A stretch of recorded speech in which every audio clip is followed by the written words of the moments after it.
ওম ভগবতে বাসুদেবায় নমঃ। পরশুরাম।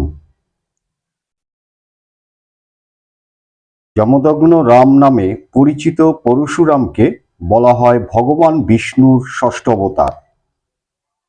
মহর্ষি ভৃগুর বংশে জন্ম বলে ভার্গব নামেও রাম নামেও পরিচিত ছিলেন। পিতা যমদগ্নি, মাতা রেণুকা। তাকে সত্যবতী বলেও ডাকা হয়। পিতার নির্দেশে ইনি কুঠার দ্বারা মাতা রেণুকাকে বধ করেছিলেন। মাতৃবধের পাপে কুঠার হস্ত সংলগ্ন থাকে, মানে হাত থেকে আর বেরিয়ে যায়নি, কুঠারটা লেগেই ছিল। সেই কারণে নাম হয় পরশুরাম। পরে পিতার উপদেশে ব্রহ্মপুত্রে তীর্থ স্নান করলে কুঠার হস্তচ্যুত হয়। ক্ষত্রিয় যাদব রাজা কীর্ত বীর্যার্জুনের পুত্রগণ যমদগ্নিকে নিহত করলে পিতৃহত্যার প্রতিশোধ গ্রহণের জন্য ইনি 21 বার পৃথিবী নিক্ষত্রিয় করেন।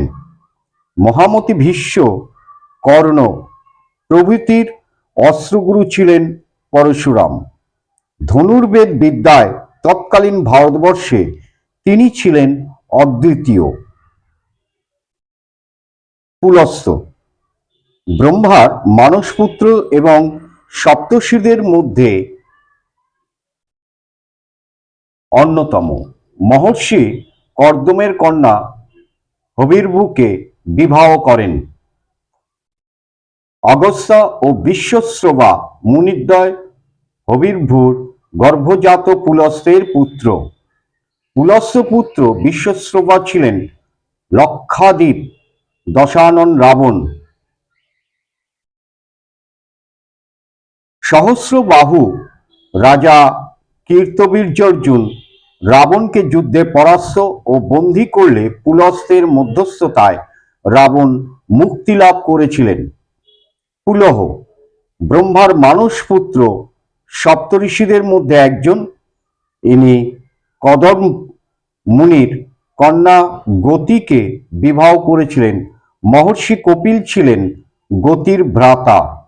গতির গর্ভে এবং পুলহর ঔরসে 3 পুত্রের জন্ম হয়। এদের মধ্যে সহিষ্ণু সুপরিচিত হয়েছিলেন।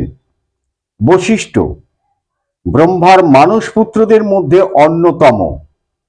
ইনি প্রজা সৃষ্টিকারী প্রজাপতিদের মধ্যেও গণ্য। কদম্ব কন্যা অরুন্ধতীকে বিবাহ করেন। বশিষ্ঠের ঔরসে এবং অরুন্ধতীর গর্ভে শতপুত্রের জন্ম হয়। এদের মধ্যে শক্তি সবিশেষ পরিচিত। বশিষ্ঠ পত্নী অরুন্ধতী সুপ্রসিদ্ধ পঞ্চসতীর মধ্যে অন্যতমা। অন্যতম সংহিতার মহামুনি পরাশর বশিষ্ঠের পৌত্র। ইনি ছিলেন সূর্যবংশীয় রাজাদের কুলগুরু এবং রাজপুরোহিত। অতি শৈশবে পিতা ও মাতৃহীন বালক দশরথকে ইনি তত্ত্বাবধান করেন এবং পরে সিংহাসনে অভিষিক্ত করেন। শ্রীরামচন্দ্রকে যেসব উপদেশ দিয়েছিলেন তা যোগ বশিষ্ঠ রামায়ণ নামে সংকলিত হয়। মহামুনি বাল্মীকি ভারতবর্ষে কবিকুলের মধ্যে আদি কবি বলে স্বীকৃত। প্রথম জীবনে নাম ছিল রত্নাকর। রাম নাম মন্ত্রে সিদ্ধ লাভ করে তিনি বাল্মীকি নাম প্রাপ্ত হন। মহর্ষি চ্যবনের পুত্র এবং রামায়ণ মহাকাব্যের রচয়িতা। কথিত আছে রাম জন্মাবার 60,000 বৎসর পূর্বেই রামায়ণ রচনা করেছিলেন। ব্রহ্মার নিকট রাম নাম প্রাপ্ত হয়ে অবিচল সাধনাসনে 60,000 বৎসর উপবিষ্ট ছিলেন। সেই সময় সর্বশরীর বল্মিক বা উই পোকার দ্বারা আচ্ছাদিত হয়ে যায়। ব্রহ্মার আদেশে ইন্দ্র বৃষ্টিপাত করলে বল্মিক মুক্ত হন। বল্মিকে আচ্ছাদিত ছিলেন বলে অথবা বল্মিক স্তূপে নবজন্ম লাভ করেছিলেন বলে তার নাম হয় বাল্মীকি।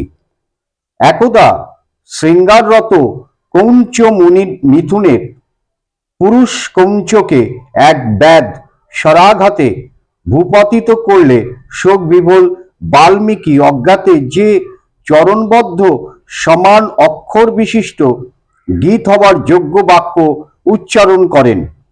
শোকাবেগ থেকে উদ্গত বলে তা শ্লোক নামে খ্যাত হয়। বাল্মীকি উচ্চারিত সেই শ্লোকই জগতের আদি কবিতা এবং বাল্মীকি আদি কবি। বাল্মীকি উচ্চারিত বিখ্যাত শ্লোকটি হল মা নিষাদ প্রতিষ্ঠং তম গম শাশ্বতী সমা যৎ ক্রঞ্চ মিথুনাদেক মাধবী কামহিতম। অর্থ, রে নিষাদ, তুই চিরকাল প্রতিষ্ঠাতা লাভ করবি না, অর্থাৎ চিরকাল পতিত হয়ে থাকবি, কারণ তুই ক্রৌঞ্চ মিথুনের একটিকে কামমোহিত অবস্থায় বধ করেছিস। নির্বাসিতা সীতাকে বাল্মীকি কন্যা স্নেহে নিজ আশ্রমে প্রতিপালন করেছিলেন। তার তপবনেই সীতার যমজ পুত্র জন্মগ্রহণ করে এবং বাল্মীকি তাদের নাম রাখেন লব ও কুশ। রামচরিত পালাগান বাল্মীকি লব কুশকে শিক্ষা দিয়েছিলেন এবং রামচন্দ্রের অশ্বমেধ যজ্ঞস্থলে তাদের দ্বারা গীত করিয়েছিলেন। এইভাবেই সর্বপ্রথম গানের প্রচলন হয়েছিল। জয় জগৎবন্ধু সুন্দর, জয় গুরুদেব।